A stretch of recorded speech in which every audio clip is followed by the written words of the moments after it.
10th result ఈ నెల ఎప్పుడైనా రావచ్చు. కానీ ఇవాళనే ఒక న్యూస్ ఛానల్లో చూసిన ఒక బాలుడు నీళ్ళలో దుంకి ఆత్మహత్య చేసుకుండు. ఆయనకు ఒక భయం ఉండే, నాకు మార్క్స్ తక్కువ రావచ్చు, నేను ఫెయిల్ కావచ్చు. ఆ భయంతో ఆయన సూసైడ్ చేసుకుండు. నేను ప్రతి ఒక్క ఫ్యామిలీకి ఒక రిక్వెస్ట్ చేయాలని అనుకుంటున్నాను. ఎక్కువ ప్రెషర్ వేయకండి మన పిల్లల పైన.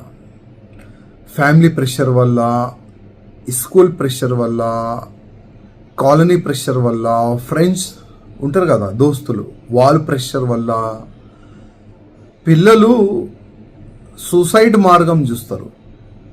కానీ సూసైడ్ మార్గం చూసే ప్రతి ఒక్క యువకులకి నా ఒక నివేదిక, మీరు మా దేశానికి ఒక ఫ్యూచర్, మన స్టేట్కి మీరు ఒక ఫ్యూచర్, దాని గురించి మీరు ఒక ఆలోచన చేయండి.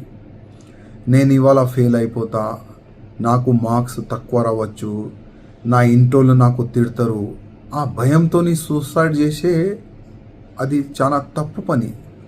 పిరికి వాళ్ళు చేస్తాడు సూసైడ్.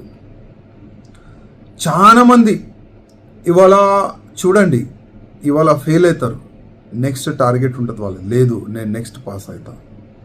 మళ్ళా ఫెయిల్ అవుతారు, లేదు నేను మళ్ళా ఎట్టి పరిస్థితుల్లో పాస్ అవుతా. ఆ సంకల్పం మీలో ఉండాలి. కానీ ఇవాళ మనం చూస్తున్నాం, చిన్న చిన్న మాటలకి పిల్లలు సూసైడ్ చేస్తున్నారు.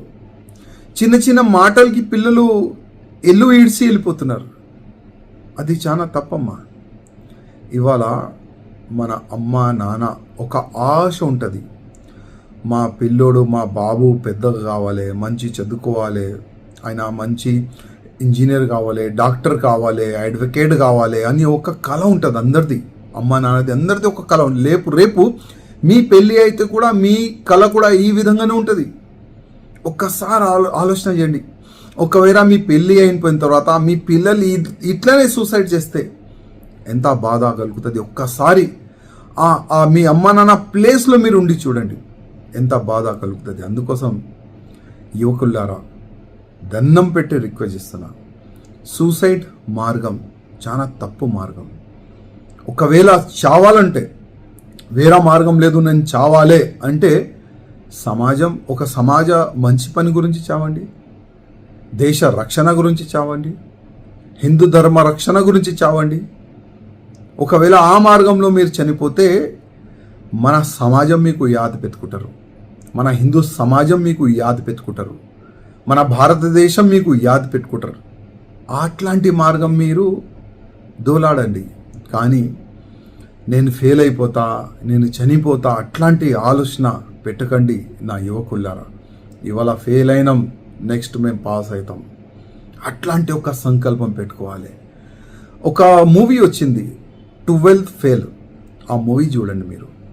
ఆ మూవీలో ఆయన ఎన్నోసార్లు ఫెయిల్ అవుతాడు, కానీ ఆయన సంకల్పం, నేను ఎట్టి పరిస్థితుల్లో ఐపీఎస్ ఆఫీసర్ అయితా, ఆయన సంకల్పమే ఐపీఎస్ ఆఫీసర్ ఆయన అవుతాడు. అందుకోసం నా యువకులారా ప్లీజ్ అనవసరం మీ ప్రాణాన్ని ఇయ్యకండి, మీ ఫ్యూచర్ చాలా బాగుంటుంది. ఒక సంకల్పం తీసుకోండి, ముందుకెళ్ళండి, ఆ దేవుడే మీకు రక్షణ ఉంటారు.